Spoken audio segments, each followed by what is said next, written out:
Before you people get married, before you do that colorful wedding, maybe during courtship, normally there are that premarital health assessment that you normally do. And normally, most of the people have realized they only know their HIV status and they say they are done with medical. No. I've realized there are so many other medical health assessments that we are supposed to do during courtship or rather before we get married so that to avoid some future emotional and medical complications that may occur in otherwise could have been prevented even during courtship. Other than doing HIV and knowing HIV status for each other, there is, especially in Western, there is these other issues like a sickle cell trait.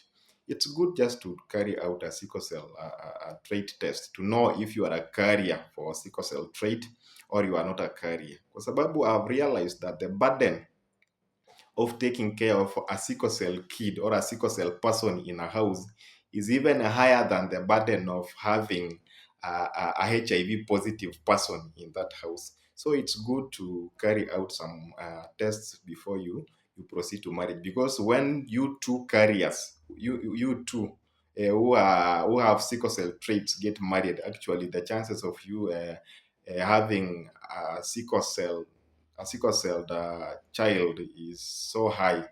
So it's very key for you to carry such kind of tests before you get married. There are some things like hepatitis B and C. It's very important. Those are also sexual. They can be transmitted sexually, and it's very key when you know your status before you proceed to marry. Something like blood group. Kitu kama blood group, how can you get married to somebody and you don't know their blood groups, you don't know the race as a factor? At least ifanyako blood group ujue. There are some these other STIs like syphilis, gonorrhea. Do those tests. Haimaanishi ya kwamba when they turn positive ati mnaachana. When they turn positive, you just treat so that when you get into marriage, you live a healthy life and to avoid some other complications. Something like syphilis.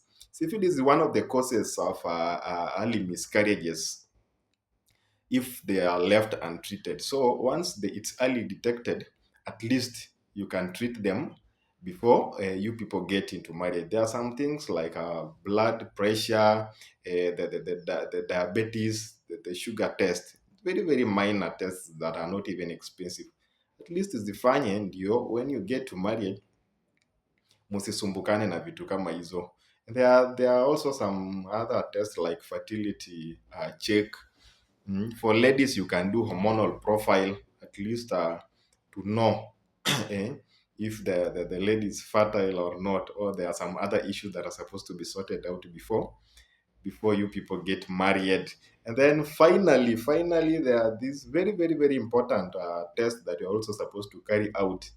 Though most of the time we normally assume there is this medical mental health assessment that we are supposed to carry out before we get married. Unajua unaweza kuwa una date mtu anaonekana tu ako sawa, but indeed that person is mentally sick.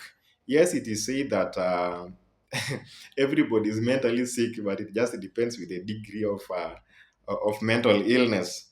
But it's good to carry out to visit a psychiatrist or a mental health specialist and carry out a mental health assessment. Unaweza olewa na wazimu immediately you get married, mtu anaanza kuwa na mabipolar, mtu anaweza kuwa na moods zingine, mtu anakuwa tu chizi tu, anakuwa tu na mental problem yenye it needed you actually to have intervened earlier. So at least carry out all these tests before you do that very colorful wedding that you are planning to do. And don't and we don't do these medical assessments so as maybe to make a decision on whether we are going to continue you are going to continue with courtship, you are going to continue with marriage or not.